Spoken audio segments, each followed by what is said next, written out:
چطوری رئیس جمهور ناتراز؟ چرا سر راه وایسادی؟ والا 30 میلیون لیتر سوخت گم شده، دارم دنبال اون میگردم. تو ندیدی؟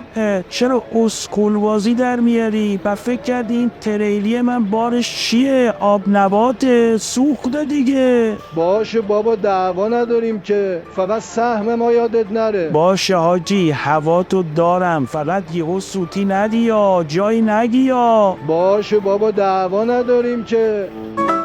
آقا روزی 30 میلیون لیتر سوخت تو این مملکت گم میشه، آدم تعجب میکنه. دعوا نداریم که، اما این 30 میلیون کجا میره آخه؟